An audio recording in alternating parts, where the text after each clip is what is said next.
ഒരാളുമായി യഥാർത്ഥ ബന്ധം നിലനിർത്താൻ നിങ്ങൾക്ക് ആഗ്രഹമുണ്ടെങ്കിൽ അവരെക്കുറിച്ച് അറിയാവുന്ന കാര്യങ്ങൾ മാത്രം വിശ്വസിക്കുക. അല്ലാതെ ആരെങ്കിലും അവരെക്കുറിച്ച് പറയുന്ന കാര്യങ്ങളെ നിങ്ങൾ ഒരിക്കലും വിശ്വസിക്കരുത്. നിങ്ങളൊരു സ്വപ്നത്തെ യാഥാർത്ഥ്യമാക്കാൻ ശ്രമിക്കുന്നതിന് മുൻപ് ആ സ്വപ്നം നിങ്ങൾ നിരന്തരമായി കണ്ടുകൊണ്ടേയിരിക്കണം.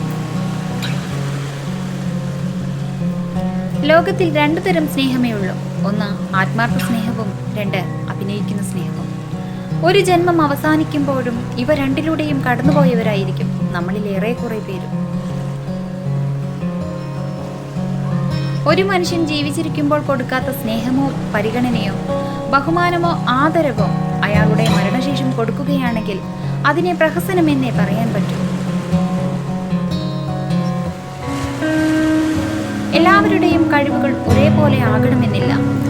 എന്നാൽ സ്വന്തം കഴിവുകളെ വികസിപ്പിച്ചെടുക്കുവാനുള്ള അവസരം എല്ലാവർക്കും ഒരുപോലെയാണ്. നമ്മുടെ സത്യസന്ധമായ അധ്വാനമാണ് നമ്മെ നയിക്കുന്ന വഴികാട്ടി. നാം കഠിനാധ്വാനം ചെയ്താൽ നമുക്കെല്ലാവർക്കും അഭിവൃദ്ധി പ്രാപിക്കാം.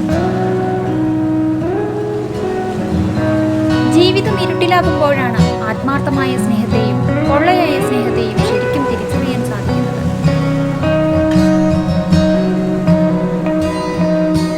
തിരിച്ചു പിടിക്കണമെന്ന് നിങ്ങൾ എത്ര ആഗ്രഹിച്ചാലും കാലം ഒരിക്കലും തിരിച്ചു തരാത്ത 4 കാര്യങ്ങളേ ഉള്ളൂ. 1 സമയം, 2 വാക്ക്, 3 അവസരം, 4 ജീവിതം. സ്വപ്നങ്ങൾ ചിന്തകളായി മാറും, ചിന്തകൾ പ്രവൃത്തികളായി അവസാനിക്കുന്നു. അതിനാൽ നിങ്ങൾ സ്വപ്നം കാണുക. നിങ്ങളുടെ ഭാവനയെ വേണ്ട രീതിയിൽ ഒരു നിക്ഷേപമാക്കുകയാണെങ്കിൽ ജീവിതത്തിൽ പല വിജയങ്ങളും നിങ്ങൾക്ക് നേടാനാകും.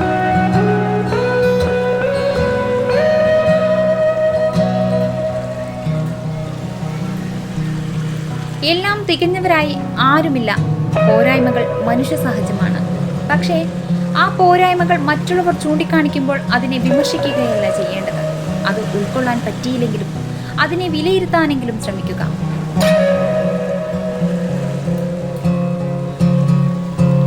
ചിലരോടുള്ള വിശ്വാസം നഷ്ടപ്പെട്ടു കഴിഞ്ഞാൽ പിന്നെ അവർ എത്ര ആത്മാർത്ഥത കാണിച്ചാലും അവരെ മനസ്സിലാക്കാൻ മനസ്സ് സമ്മതിക്കില്ല.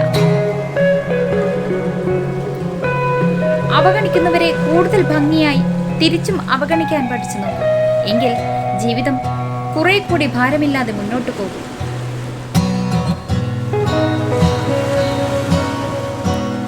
നിരന്തരം പരിശ്രമിക്കുന്നവർ മാത്രമേ ഏതൊരു രംഗത്തും വിജയിക്കാറുള്ളൂ. പ്രശ്നങ്ങളും പ്രതിസന്ധികളും നമ്മുടെ ആന്തരിക ശക്തിയെ കണ്ടെത്താനും ഉണർത്താനുമുള്ള നിമിത്തങ്ങൾ മാത്രമാണ്. എവിടെ പ്രതീക്ഷയും വിശ്വാസവുമുണ്ടോ അവിടെ വിജയം നിശ്ചയം.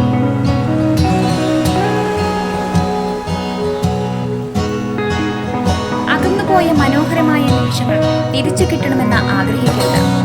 തിരിച്ചു പിടിക്കാൻ പറ്റാത്തത് കൊണ്ടാണ് ആ നിമിഷങ്ങൾ ഏറെ പ്രിയപ്പെട്ടതായത്. നിങ്ങളെ ആത്മാർത്ഥമായും ആഴത്തിലും സ്നേഹിക്കാൻ ഒരാളുണ്ടെങ്കിൽ തീർച്ചയായും അവർ നിങ്ങൾക്ക് മുന്നോട്ടുള്ള ജീവിതത്തിൽ ഒരു ശക്തിയായിരിക്കും. എന്റെ നഷ്ടങ്ങളെ ഞാൻ ഒരുപാട് പ്രണയിക്കുന്നുണ്ട്. കാരണം എനിക്ക് നഷ്ടപ്പെട്ടതെല്ലാം എനിക്ക് ഏറെ പ്രിയപ്പെട്ടതായിരുന്നു. സ്വന്തം താല്പര്യങ്ങൾക്കൊപ്പം തന്റെ താല്പര്യങ്ങളെയും കൂടി പരിഗണിക്കുന്നവരെയാണ് ഏതൊരാൾക്കും ഇഷ്ടമാവുക. സാഹചര്യം നിങ്ങൾക്കെതിരെയാണെങ്കിൽ പോലും എല്ലായ്പ്പോഴും പൂർണ്ണ ശ്രമം നടത്തുക. നിന്റെ മൗനം പോലും എനിക്ക് ഏറെ പ്രിയപ്പെട്ടതായിരുന്നു. കാരണം അതിൽ ഞാൻ കണ്ടതും എന്നോടുള്ള നിന്റെ പ്രണയമായിരുന്നു. Thank you for watching. Please support and subscribe.